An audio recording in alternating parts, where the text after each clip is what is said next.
السلام عليكم ورحمة الله وبركاته. إن الحمد لله نحمده ونستعينه ونستهديه ونتوب إليه ونعوذ بالله تعالى من شرور أنفسنا ومن سيئات أعمالنا. من يهد الله فلا مضل له ومن يضلل فلن تجد له وليا مرشدا. أشهد أن لا إله إلا الله وحده لا شريك له وأشهد أن محمدا عبده ورسوله لا نبي بعده. اللهم صل وسلم وبارك على نبينا وحبيبنا محمد وعلى آله وصحبه ومن سار على نهجه واستنى بسنته إلى يوم لقاء ربه. قال الله تعالى في كتابه الكريم: يا أيها الذين آمنوا اتقوا الله حق تقاته ولا تموتن إلا وأنتم مسلمون. أما بعد, kaum muslimin dan muslimah, hadirin dan hadirat, ikhwatal iman rahimani wa rahimakumullahu jami'a. Alhamdulillah, kita mesti memuji Allah Subhanahu wa taala yang kembali memberikan nikmat kepada kita, kesehatan, kesempatan, bahkan peluang peningkatan iman, yakni duduk bersama di taman-taman surga, kata Nabi sallallahu alaihi wasallam, di majlis ilmu yang penuh dengan keutamaan dijanjikan oleh Nabi sallallahu alaihi wasallam, baik berupa keberkahan, rahmat, sakinah, ketenangan jiwa, termasuk di dalamnya adalah pengampunan dosa. Dan kita bersyukur kepada Allah, pada malam ini kita diberikan peluang untuk mendapatkan keutamaan itu dengan hadir, meramaikan, bahkan aktif dalam pengajian-pengajian. Kita tentu saling mendoakan kebaikan. Semoga Allah Subhanahu wa taala menjadikan kita semua dan nama-nama kita ini sebagai nama-nama yang disebut-sebut oleh Allah Subhanahu wa taala di depan para malaikat. Dalam sabda Nabi SAW, wa dzakarahumullahu fi man indah. Ikhwatal iman rahimani wa rahimakumullah, para jamaah Masjid Nurut Tijarah. Masjid kita namanya Nurut Tijarah, cahaya perniagaan, cahaya perdagangan. Karena memang kita berada di tengah-tengah salah satu pusat perbelanjaan di Kabupaten Sinjai. Kata tijarah ini termasuk salah satu kata yang dengan segala derivasinya, dengan segala bentuknya, unsur-unsurnya, termasuk yang juga sering disebutkan oleh Allah di dalam Al-Quran dan juga di dalam hadis-hadis Nabi sallallahu alaihi wasallam. Baik ketika menggambarkan tentang surga dan neraka, atau ketika menggambarkan hakikat dari tijarah itu. Hal ini tentunya dikarenakan kedudukan tijarah di dalam Islam itu menjadi salah satu hal penting yang mesti kita perhatikan. Kita melihat dalam sejarah Nabi sallallahu alaihi wasallam ketika hijrah dari Makkah ke Yathrib ke Madinah, di dalam pembangunan peradaban, hal yang kedua yang dibangun oleh Nabi setelah masjid, karena Nabi begitu pindah ke Madinah, beliau paling pertama membangun masjid menjadi pusat semua kegiatan spiritual, termasuk juga menjadi center dari segala hal-hal yang strategis untuk mengatur sebuah negara di masjid. Tetapi kita tidak boleh lupa bahwa upaya pembangunan peradaban yang kedua yang dilakukan oleh Nabi di Madinah itu adalah membangun pasar. Membangun pasar. Membangun sumber perniagaan yang islami, sumber perdagangan yang islami. Melihat pada waktu itu perdagangan di Madinah masih dikuasai oleh orang-orang Yahudi dengan segala sistem yang bobrok yang diberlakukan kala itu. Maka itu perhatian Islam terhadap tijarah ini, terhadap perdagangan ini menjadi hal yang penting. Oleh karena Nabi sallallahu alaihi wasallam membangun peradaban setelah masjid adalah dengan membangun pusat perbelanjaan dengan sistem yang islami. Di sisi lain, di samping karena ini adalah sebagai sebuah sumber perniagaan, sumber perdagangan dan menjadi sumber peradaban yang dibangun oleh Nabi sallallahu alaihi wasallam, tijarah juga ini menjadi salah satu ukuran penting di dalam menampilkan bagaimana akhlak seorang muslim di dalam berinteraksi antara satu dengan yang lainnya. Maka itu Nabi sallallahu alaihi wasallam menyampaikan adanya keutamaan-keutamaan bagi orang-orang yang masuk ke pasar bertransaksi dengan transaksi yang islami, ini mendapatkan keutamaan-keutamaan yang besar. Sehingga dengan demikian kita perlu untuk meningkatkan pemahaman kita tentang bagaimana seharusnya berinteraksi dalam hal tijarah ini secara islami agar tidak terjerumus pada apa yang banyak diancamkan oleh Nabi sallallahu alaihi wasallam dalam kesalahan-kesalahan kita di dalam melakukan transaksi jual beli.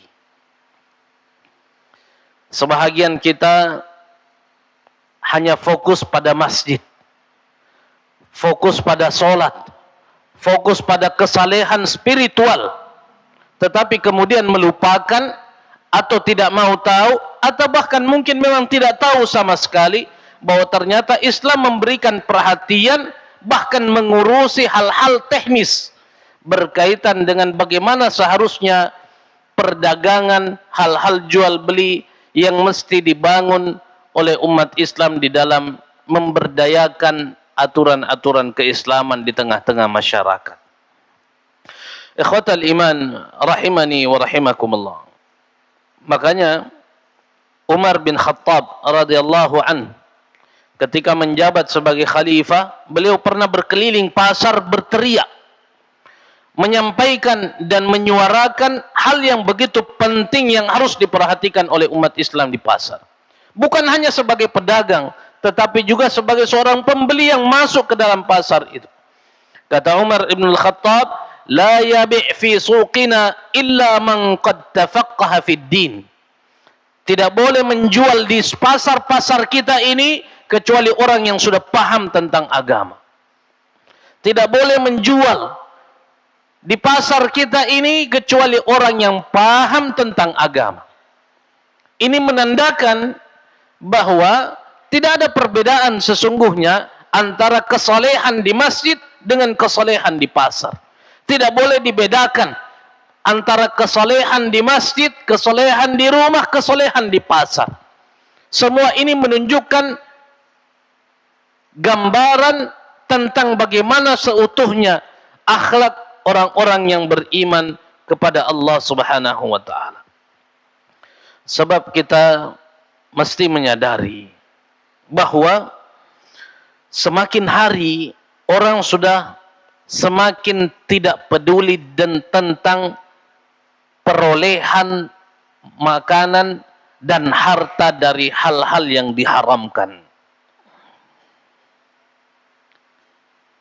Kita mesti menyadari ini, bahwa semakin berganti generasi, perhatian kita terhadap harta haram, makanan haram, minuman haram, pakaian yang haram, atau semua hal yang didapatkan dengan tata cara yang haram tidak lagi menjadi perhatian sebahagian besar generasi kita.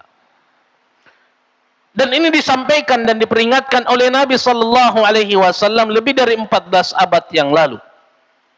Dalam sebuah hadis yang diriwayatkan oleh Imam Al-Bukhari dari Abu Hurairah radhiyallahu taala anhu, kata Nabi sallallahu alaihi wasallam, la ya'tiyanna 'alan nasi zaman, akan datang suatu masa nanti, kata Nabi sallallahu alaihi wasallam, di tengah-tengah manusia, la yubalil mar'u bima akhadha al-mal amin halalin aw min haram. Akan datang suatu masa nanti, kata Nabi, orang tidak lagi peduli dari mana dia dapatkan harta. Orang tidak peduli lagi dengan cara apa dia dapatkan harta. Apakah dari cara yang halal atau dari cara yang haram. Dan tidak berlebihan kalau kita mengatakan peringatan Nabi ini sudah mulai terlihat di tengah-tengah masyarakat kita. Ketidakpedulian kita terhadap harta yang diperoleh dengan cara-cara yang haram atau dengan cara-cara yang halal. Bahkan seringkali kita merasa perhatian terhadap kesolehan, sholat berjamaah, membaca Al-Quran, tetapi tidak mau perhatian terhadap bagaimana pola transaksi yang dibangun masyarakat di tengah-tengah kehidupan bermasyarakat di luar masjid. Padahal kita semua sering diingatkan dan dinasihatkan oleh para asatidzah, oleh para ulama-ulama kita tentang bahaya makanan dan minuman yang didapatkan dengan cara yang haram. Kita sering diingatkan begitu banyak hadis-hadis Nabi sallallahu alaihi wasallam bahwa makanan, minuman yang haram itu memberikan efek negatif dalam kehidupan kita. Baik dalam kehidupan kita sebagai orang yang beriman atau dalam kehidupan kita sebagai seorang manusia. Mari kita lihat dan menyegarkan kembali ingatan kita bahwa efek dari makanan yang haram yang paling utama yang harus kita khawatirkan adalah berefek pada diterimanya doa atau tidak. Dan ini masalah besar bagi kita orang beriman. Ketika seseorang tidak perhatian tentang makanan yang haram, minuman yang haram, harta yang haram, pakaian yang haram, memberikan tubuh kita gizi yang haram, bahkan memberikan nafkah kepada keluarga kita dengan harta-harta yang diharamkan, ancamannya apa? Tidak diterima doanya. Kita qiyamul lail sepanjang malam, tapi kita makan yang haram, apa yang kita doakan tidak diijabah oleh Allah. Kita membaca Al-Quran sampai badan kita ini merasa lemah karena capek membaca Al-Quran, lalu di sisi yang lain kita masih mengkonsumsi makanan-makanan yang diharamkan, kelelahan kita akan tetap, tapi doa kita tidak diijabah. Untuk apa kita sujud berlama-lama, tapi ternyata kita tidak punya kepedulian terhadap nafkah-nafkah yang halal atau yang haram yang kita nafkahkan kepada istri kita, kepada anak keturunan kita. Kata Nabi sallallahu alaihi wasallam dalam sebuah hadis yang cukup masyhur, kata Nabi sallallahu alaihi wasallam bahwa ada seseorang yang datang asy'atha akbara, dia berdebu, dia lesu, dia sudah melakukan sebuah perjalanan panjang, capek, lelah, penuh dengan debu, bajunya kusut. Yamuddu yadaihi ila sama, dia angkat lagi tangannya kepada Allah Subhanahu wa taala berdoa. Artinya apa? Syarat-syarat diterimanya doa sudah dia penuhi semua. Dia sudah capek, lelah, butuh kepada Allah, musafir, bahkan mengangkat tangannya dalam berdoa, syarat-syarat diterima doa sudah dilakukan semua. Tapi apa kata Nabi sallallahu alaihi wasallam? Makanannya haram, minumannya haram, gizinya haram. Lalu kata Nabi, fa anna yustajabulah. Bagaimana bisa diterima doanya orang seperti ini?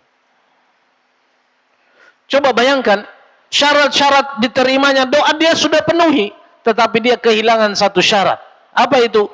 Memperbaiki harta yang datang dari yang halal.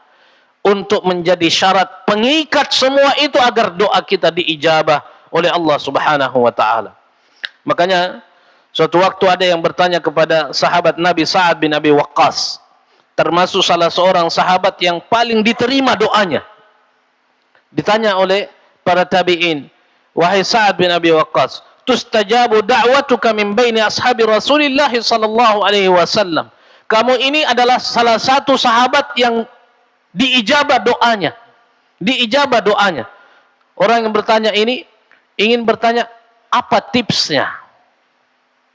Apa tipsnya sehingga doamu ini diijabah oleh Allah Subhanahu wa taala di antara sekian banyak sahabat-sahabat Nabi?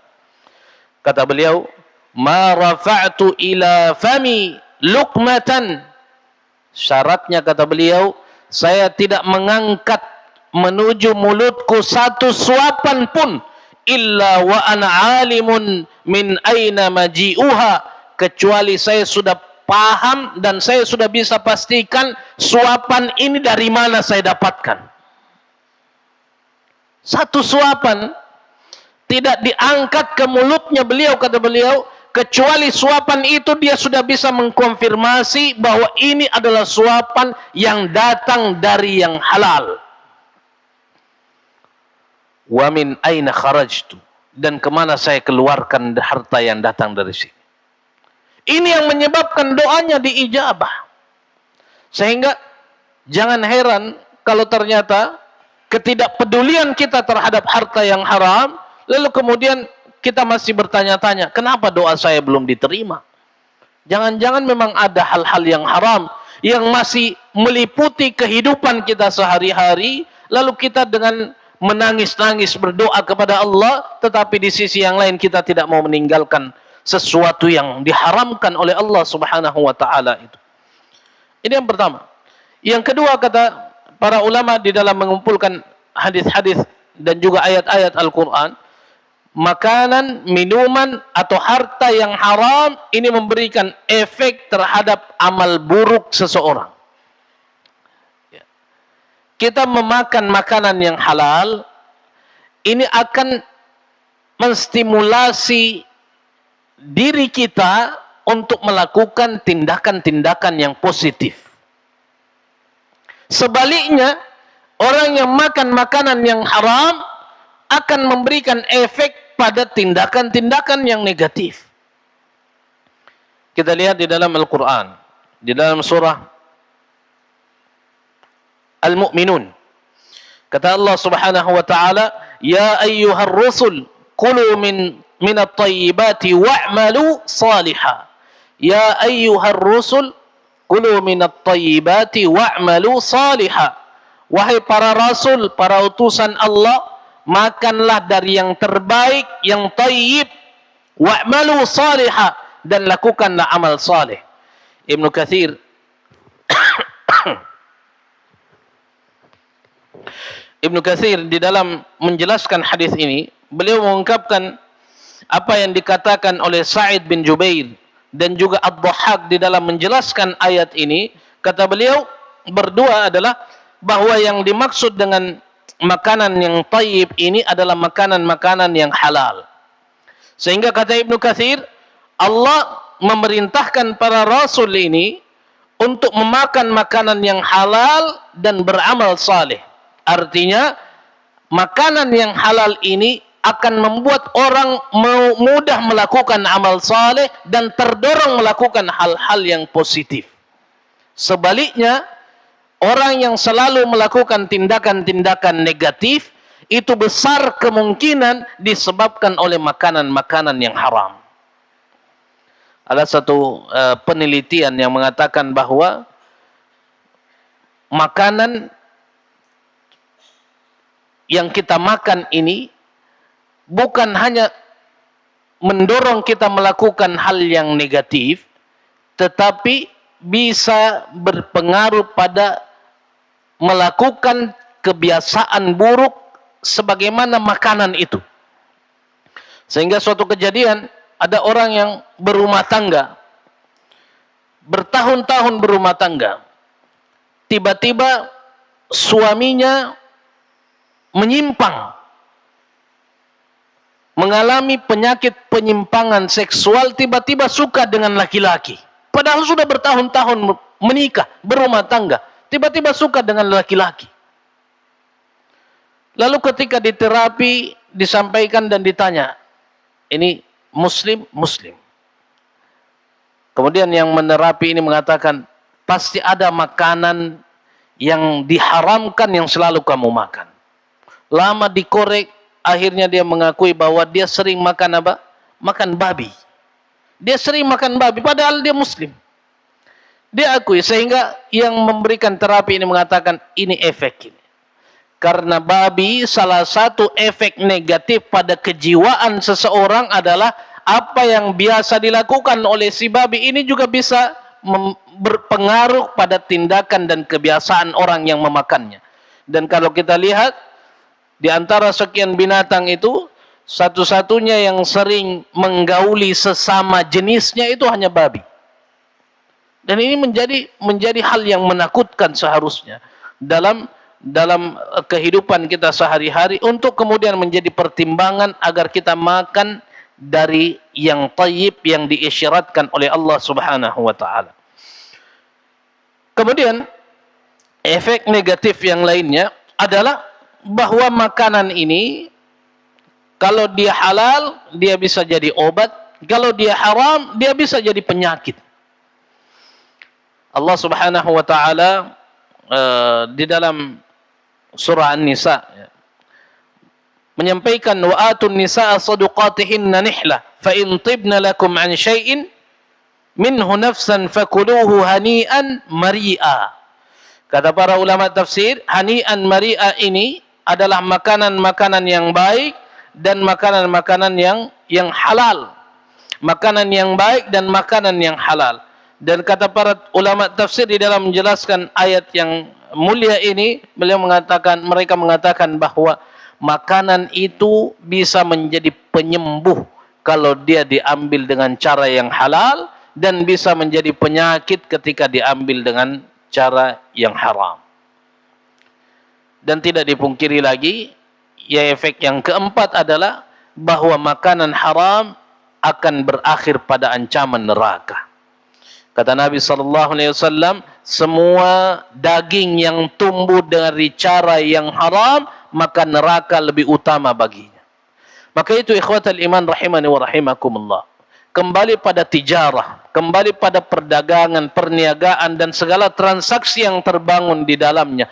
Perhatian dan kepedulian kita terhadap datangnya harta-harta dari cara yang halal atau dari cara yang haram, ini mesti menjadi perhatian besar bagi orang-orang yang beriman kepada Allah Subhanahu wa taala.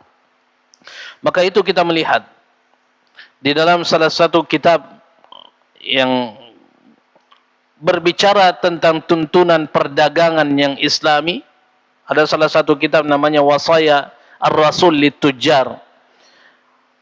Secara sederhana beliau mengatakan bahwa perdagangan atau perniagaan yang menunjukkan adanya pelanggaran yang pada akhirnya hukumnya diharamkan, sederhananya ada 3 yang harus kita perhatikan dalam perdagangan, baik sebagai penjual atau sebagai pembeli. Ada 3 hal yang mesti diperhatikan dalam hal ini. Yang pertama apa? Yang pertama, menghindari al-ghubn. Al-ghubn, menghindari kecurangan atau penipuan. Menghindari penipuan dalam perdagangan. Penipuan yang seperti apa? yang kita sering lihat dan kita saksikan dan juga menjadi perhatian Nabi sallallahu alaihi wasallam, penipuan dalam perdagangan itu umumnya ada dua yang terjadi. Yang pertama adalah mencoba menutupi kekurangan barang dagangannya, atau yang kedua mengurang-urangi takarannya. Kita sering melihat, menyaksikan bahwa orang-orang yang berdagang dan tidak memahami agama ini dengan benar, yang ada dalam orientasi mereka adalah bagaimana menjual dan tidak peduli apa yang dia jual. Bagaimana mendapatkan keuntungan dengan cara apapun. Ini mindset mereka. Mindset mereka sebahagian masyarakat yang sedang berjual beli, dan pembeli pun demikian. Bagaimana membeli dengan harga yang paling murah dengan cara apapun. Akhirnya pedagang dan pembeli ketemu sama-sama tidak memiliki akhlak yang islami. Sehingga kalau kita melihat di dalam tuntunan Nabi sallallahu alaihi wasallam dalam hal penipuan yang dilarang dalam perdagangan ini, Nabi sallallahu alaihi wasallam pernah suatu waktu melihat ada gandum yang dijual oleh seseorang, tetapi di bahagian atasnya ditaruh gandum-gandum yang kering. Lalu di bagian bawahnya itu gandum-gandum yang basah dan sudah mengarah kepada busuk. Lalu ketika Nabi memasukkan tangannya, Nabi SAW mengancam, "Man ghasyana falaysa minna." Siapa yang curang seperti ini bukan dari golongan kami. Ini salah satu bentuk penipuan. Ketika ada seorang pedagang yang tidak secara transparan menampilkan barang dagangannya apa adanya. Sehingga kata para ulama, seorang pedagang yang paham tentang agama, dia tidak akan mungkin menutup-nutupi aib dari barang dagangannya, dibiarkan terbuka agar orang tahu bahwa kekurangannya dari sisi ini, kelebihannya dari sisi ini. Kita kan seringkali yang terjadi di tengah-tengah masyarakat kita, buah-buahannya disuntik, ayamnya disuntik, semuanya dilakukan hal-hal yang bisa sebisa mungkin menutupi kekurangan yang kita jual. Ada yang jual otomotif supaya mobilnya ini tidak kedengaran suara mesinnya sudah tidak bagus, diisi oli yang begitu kental yang sudah mati 5 tahun misalnya, supaya tidak begitu kedengaran suara mesinnya, dan berbagai hal. Ini selalu dilakukan di tengah-tengah masyarakat kita, orang-orang yang tidak paham tentang bagaimana menghasilkan hasil-hasil yang dihalalkan oleh Allah Subhanahu wa taala. Kita lihat bagaimana para pendahulu kita dari kalangan tabi'in. Ada seorang tabi'in yang menjual kambing, ketika hendak dibeli oleh seseorang, dia katakan, "Tapi kambing saya ini punya kekurangan ya." Pembeli mengatakan, "Apa kekurangannya?" Dia katakan, "Kambing saya ini selalu membalik-balikkan makanannya, sebelum dimakan dia balik-balikkan dengan kakinya." Ini bukan kekurangan. Memang ini kebiasaannya kambing. Ketika mau makan, mungkin makanannya itu dikorek-korek dulu dengan kakinya. Tetapi saking hati-hatinya seorang tabi'in ini, sampai menganggap ini kekurangan ini. Jangan sampai saya dianggap oleh Allah menutup-nutupi kekurangan, maka dia tampilkan kekurangan itu di depan para pembeli. Dia katakan, "Ini kekurangan kambing saya. Kalau kamu mau beli silahkan, kalau tidak, tidak ada masalah. Tidak ada paksaan." Kenapa demikian? Karena mereka menginginkan keberkahan. Target mereka bukan menjual sebanyak-banyaknya. Target mereka bukan mendapatkan keuntungan sebanyak-banyaknya. Target mereka apa? Mendapatkan keberkahan dari transaksi ini. Karena mereka yakin rezeki itu sudah diatur oleh Allah Subhanahu wa taala. Sehingga dia tidak mau aturan-aturan rezeki ini tercoreng, kotor hanya karena tindakan-tindakan yang licik yang hanya ingin mendapatkan keuntungan yang tidak seberapa. Termasuk di dalam al-ghubn ini, penipuan ini adalah mengurangi takaran. Sampai-sampai Allah Subhanahu wa taala membuat satu surah di dalam Al-Qur'an khusus berkaitan, namanya itu berkaitan dengan orang-orang yang mengurangi timbangan dan mengurangi takaran. Ya. Kalau menjual buah-buahan yang seharusnya 1 kilo dikatakan 3 kilo. Kalau ditanya kenapa begini, begini semua aja orang, Pak. Saya sendiri mungkin ini yang agak jujur sedikit. Ini sudah menjadi rahasia umum. Ya. Buah-buahannya kecut, dia bilang, oh manis ini. Begitu dia beli, ternyata kecut. Sabar Miki Pak, kita 1 kilo, jadi saya 1 trek saya beli. Apa boleh buat? Terpaksa saya menipu begini daripada tidak laku. Subhanallah.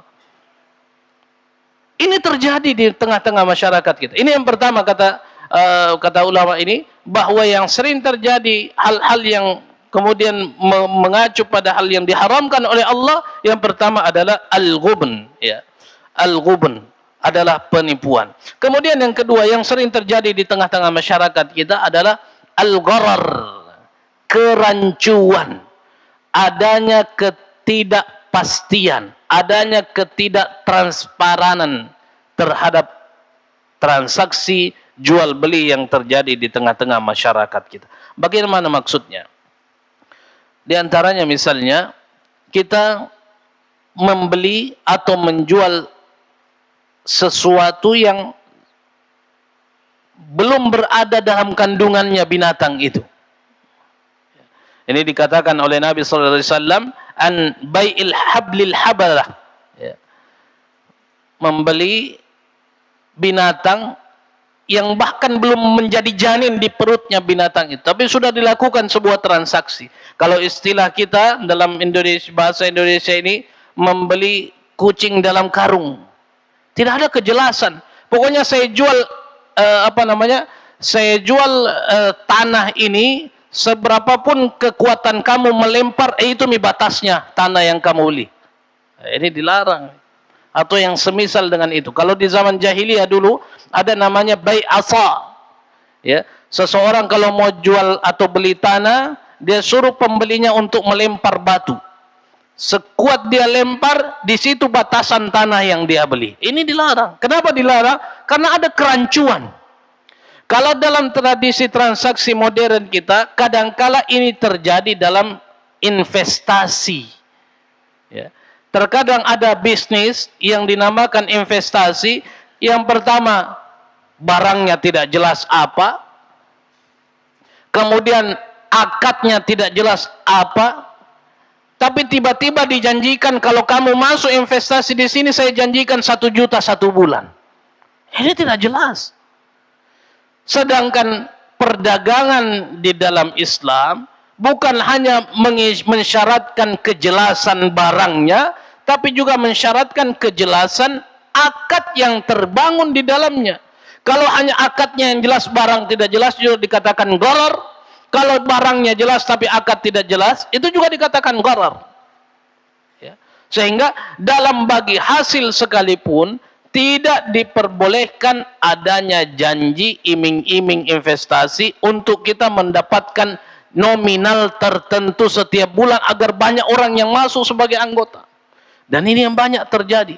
Orang-orang yang dibuat bermimpi mendapatkan keuntungan dengan investasi-investasi yang pada akhirnya mereka semua rugi bersama. Ada yang sudah menjamin sertifikatnya, menjamin BPKB kendaraannya, bahkan menjamin rumahnya. Tapi pada akhirnya apa yang terjadi? Terjadi kehancuran. Kenapa ini terjadi?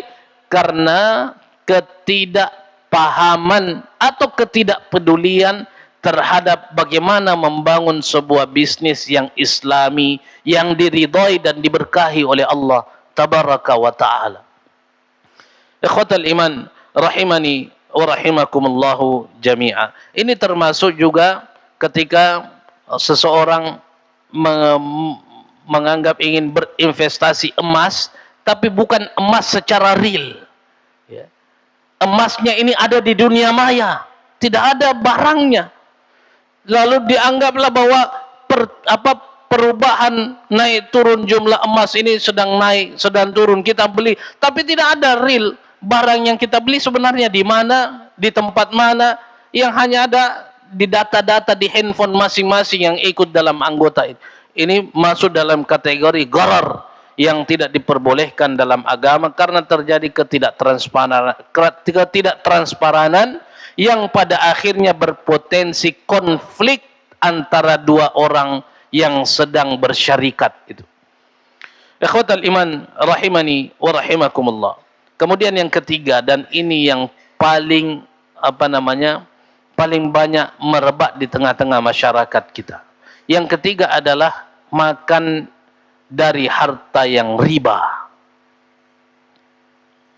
Makan dari harta yang riba. Baik riba dalam perdagangan atau riba dalam pinjam meminjam uang. Sebahagian kita menganggap riba ini sebagai sesuatu yang wajar.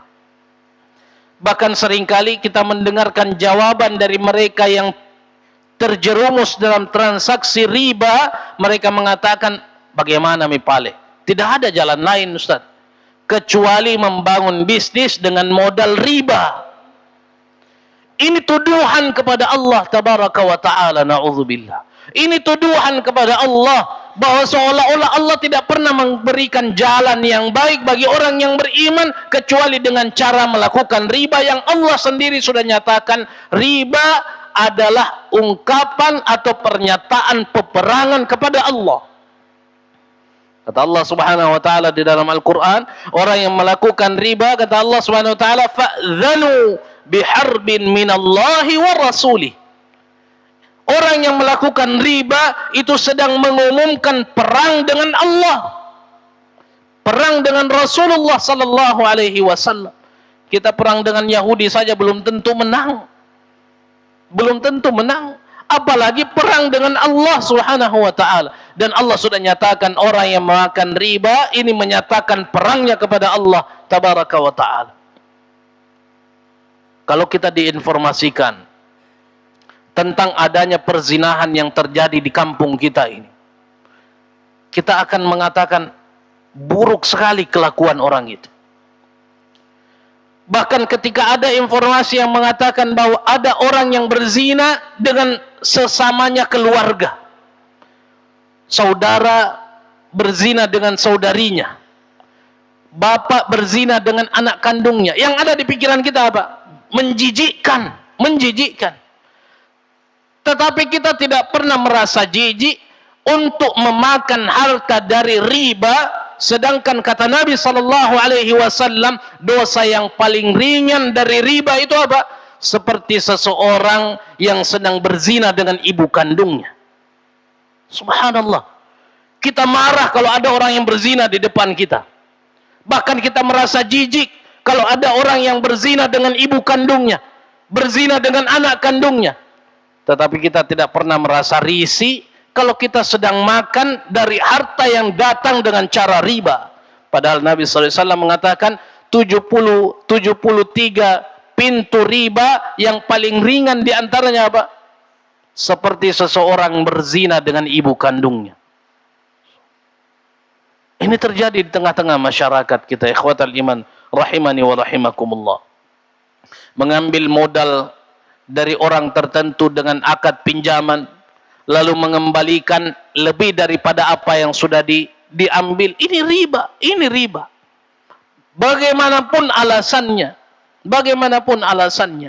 Allah Subhanahu wa taala tidak pernah memberikan kelonggaran terhadap riba dengan alasan-alasan yang selalu diungkapkan di tengah-tengah masyarakat kita. Karena apa? Ketika Allah Subhanahu wa taala mengatakan wa ahallallahu al-bai'a wa harrama riba, ini menunjukkan bahwa jalan dari keduanya sudah ditunjukkan oleh Allah. Mau jual beli dengan cara Islami, jalannya sudah jelas. Tapi mau jual beli dengan cara riba, jalannya juga sudah jelas. Semua dari kedua jalan ini punya konsekuensi. Tetapi kenyataannya seringkali kita mau sesuatu datang dengan cara instan, yang diiming-iming dan diimpikan oleh seorang PNS apa? Sertifikatnya, SK-nya, supaya apa? Supaya bisa disekolahkan di bank. Yang dinanti-nantikan oleh orang yang punya mobil, punya motor apa? BPKB-nya, bukan motornya yang dia rindukan, BPKB-nya. Supaya apa? Supaya bisa disekolahkan di bank. Seharusnya dia yang sekolah, bukan sertifikatnya, bukan BPKB-nya. Seharusnya dia yang belajar agama agar apa? Agar bisa menjamin bahwa kepala rumah tangga mampu memberikan nafkah yang dipastikan kehalalannya kepada istri dan kepada anak-anaknya, dan juga terhadap apa yang dia makan, agar menghindari hal-hal yang negatif yang diancamkan oleh Allah dan Rasulullah sallallahu alaihi wasallam. Masuk. Ikhwatal iman rahimani wa rahimakumullahu jami'a. Karena begitu banyak tantangan yang kita dapatkan dalam hal transaksi jual beli yang mesti menjadi perhatian kita. Makanya Nabi SAW menyampaikan bahwa orang yang melakukan transaksi dengan cara yang dihalalkan, maka Allah akan memberikan keberkahan kepada mereka. Kata Allah Subhanahu wa taala dalam sebuah hadis, al-bai'ani bil khiyari ma lam yatafarraqa. Kata Nabi SAW, orang yang membeli dan orang yang menjual itu boleh menentukan pilihan sebelum mereka berpisah. Fa in sadaqa wa bayyana burika lahuma fi bai'ihima. Kalau keduanya jujur, keduanya transparan antara pembeli dan penjual, Allah berkahi transaksi mereka berdua. Tetapi kalau mereka menutup-nutupi dan juga mereka berdusta di dalam berjual beli, muhiqat barakatu bai'ihima, Allah angkat keberkahan dalam transaksi mereka. Mudah-mudahan apa yang kita sampaikan ini menjadi pengingat untuk kita semua bahwa kesalehan di masjid tidak boleh dibatasi, bahwa hanya kesalehan itu yang mesti diperhatikan. Tetapi kita juga mesti melihat dan memperhatikan serta menaruh kepedulian besar terhadap kesalehan di dalam melakukan transaksi-transaksi jual beli di pusat-pusat perbelanjaan di tengah-tengah masyarakat kita. Karena kita ingin semua harta yang terputar di tengah-tengah kita ini, termasuk yang kita konsumsi dan yang kita berikan kepada anak istri kita, dipastikan datang dengan cara-cara yang dihalalkan oleh Allah Subhanahu wa taala, agar Allah Subhanahu wa taala memberikan keberkahan kepada kita semua. Ja'alani Allah wa iyyakum minal 'amilin wal faizin wa adkhalani wa iyyakum bil jannati wan na'imil muqim. Aqulu ma tasma'un walhamdulillahi rabbil alamin. Hadanallahu wa iyyakum ajma'in. Wassalamu alaikum warahmatullahi wabarakatuh.